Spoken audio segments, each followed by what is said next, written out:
Pero nasa tayo mga... Ito nga pala kakain na, makakakain tayo. So, ang dami namin kinakain dito. Sabi, magpupusok kami sa ng best ko. Ng best eat. So, sige mo.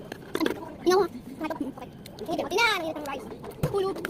Alam, tingnan natin to. Tingnan natin dito kukuha tayo. Ay! Dito guys. Ay, sabi ko sa'yo, tatama na ang gamit namin dito.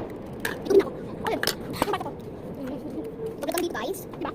May buto kasi may steak na. Bumili sarap. Bumili kami. Balik sa kala mo. Diba, lumabas na kami. Kaya nga kami lumabas, diba? Diba? Bumili tayo ganito. Lalo.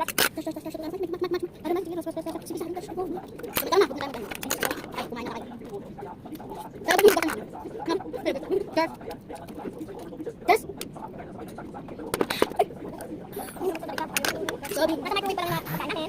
Binabak muna mga iba. Ayan, mga ano natin, gamit dito sa microwave. Bakit? Ay, hindi, nasa ano ba? Kaya ayaw. Kasi hindi nakasabit mo lalagay ng tubig dito. Maliit na kasi yung basis natin dito. Pero may lubog. Gabi. Dito kami pagkakas gabi na yun. Hindi nagsasalita. Kain tayo. Ay, ayaw. 6:01 na. Kayo ba? Kaya ulit natin. 01 na sa amin. Katabi ako. Mga eh! 6:07. Kain tayo chicken. Kain tayo hotdog. Ano na ito? Hindi.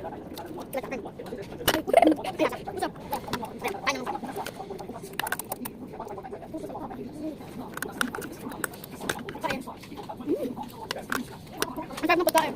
Cheers!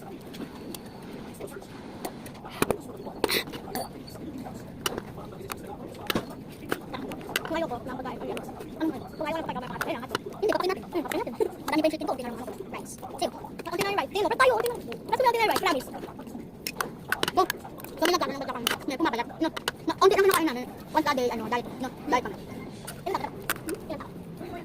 Wala. 16. Shopee po siya. No, diba ako? Meron classmate ko din kami. Nandun yung classmate ko. Ano yung 7 na siya. Pero, doon ko rin siya nag-school sa class namin. Ganun. Ganun pala dito. Ilang mo. Nawala. Parang masakit.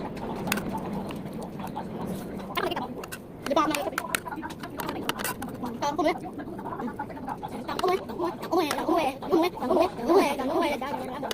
Madami rice kasi yung kainin mo. Diba natin yung sopot na kanan? Diba? Ganyan. Kaya mo ganito ka rice. Ganito ka ba yung rice? Mamatay ako. Ganito ka rice. Gusto pa ako. Ako. Gusto ganito lang. Ganito. Gusto pa ako. Ganito.